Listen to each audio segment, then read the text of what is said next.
Welcome to the Lifestyle You podcast. I'm your host and health and fitness coach, Jenna Altman, and I'm so glad that you're here. Health and fitness don't have to be that complicated. Do you want to achieve a body you're proud of, gain physical and mental energy, and grow your confidence without giving up date night with your partner or starving yourself? The Lifestyle You podcast will provide you with the tools that you need to make your health and fitness fit into your lifestyle, not the other way around. The stories, lessons, and actionable takeaways from original episodes and guest interviews on this podcast will not only allow you to break through those limiting fears and beliefs, but also find freedom and confidence in the way that you move and fuel your body so that you can live your strongest, healthiest, and happiest life. Hello, my friends, and welcome back to the Lifestyle You podcast. Today, we're going to be chatting about a really special topic that I think a lot of us still struggle with, even though we know we shouldn't worry about it, myself included. So today, we're going to talk about the scale. We all know better. Yet somehow, I have so many clients that I work with that get hung up on the number on the scale. And we also know by now that the scale doesn't tell the whole story, right? We know that our weight, the number on the scale, is not indicative of the confidence that we have, of the relationships that we've built, of the personal development journey we've been on, of the weight we can lift, of the miles we can run, right? The scale doesn't tell us all of those things. We already know that. Yet somehow, we still let it influence our daily feelings, thoughts, and actions. And I know this to be true because this is something I struggled with for years, and honestly, still do sometimes. At some point, I asked myself, so if I don't love my body at 106 pounds, which was the leanest I ever was, in an unhealthy way, then when will I actually love it?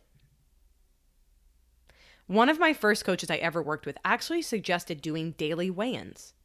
And at first, I was really anxious about that idea because I knew how much a weigh-in could actually ruin my day. I let that number define my worth. I let that number tell me how I should live my day, how happy I should be, how confident I should walk around, what clothes I should wear. And again, that anxiety around weighing myself every day was something that I was not really expecting. But what actually happened when I started weighing myself daily for a couple of years was fascinating. It really just started to become a number, a point of data, a piece of a very large puzzle. I started to recognize that the number on the scale was influenced by various factors.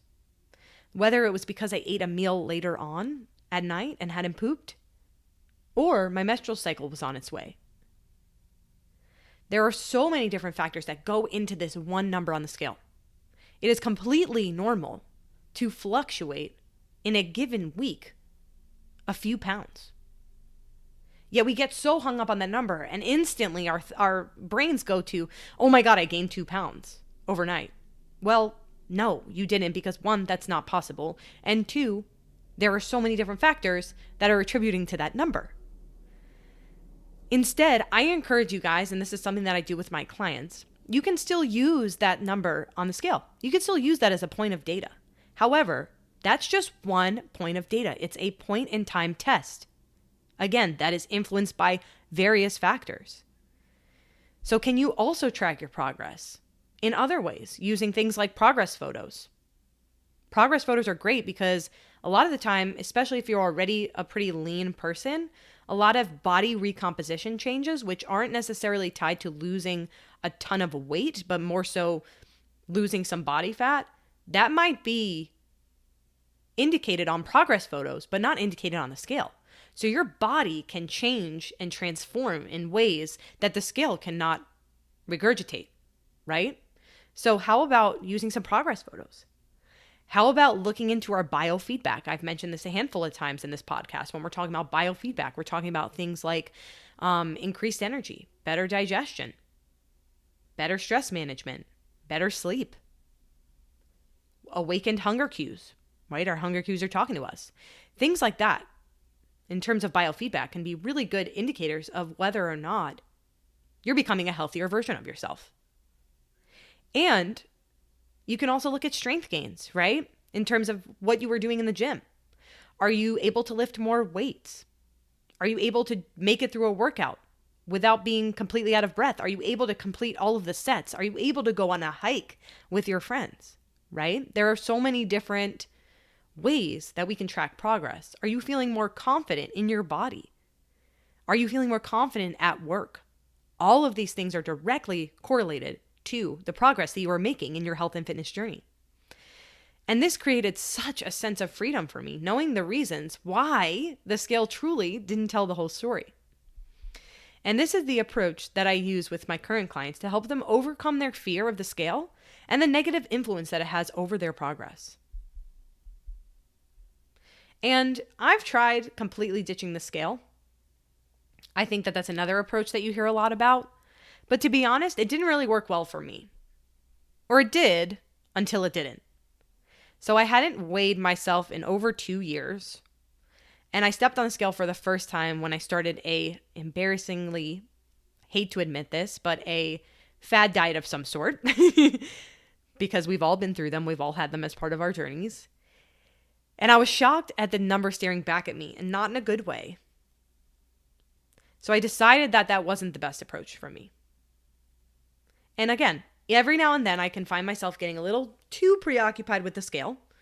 And I just have to remind myself of the other areas where I'm making progress, like adding in more pull-ups, or being able to travel while still hitting my goals, or being one of the most confident women in the room with friends. Those are the things that measure our progress and determine our worth, not the number on the scale. So, I hope that you find this helpful. This takes time, right? We need to reframe our thoughts around the scale and build more confidence in these other factors that are tracking our progress and really utilize those as well as the scale. It's okay to use the scale.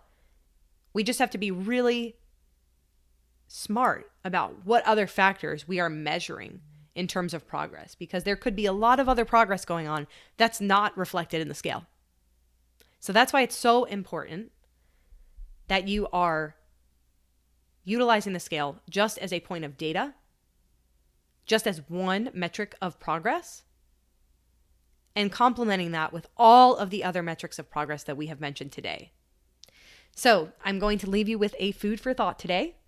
I want to know how you are going to track your progress. I want you to pick 1 to 3 of the tips that we've mentioned here. I did not actually cover all of them. We'll have a separate episode on different ways to track progress, but I would love to know which of these you need to incorporate in your health and fitness journey to continue to feel successful, to continue progressing forward, to continue consistently hitting your habits.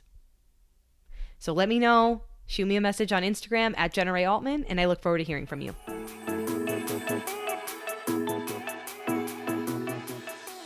Thank you for listening to the Lifestyle You podcast. If you enjoyed this episode, please leave a 5-star rating and review to help others discover the magic we're creating together. If there's someone in your life who could benefit from listening to this episode, be sure to forward it along to them. You can also follow me on Instagram at Jenna Rae Altman for more helpful content, resources, and good vibes. As always, thank you so much for being here.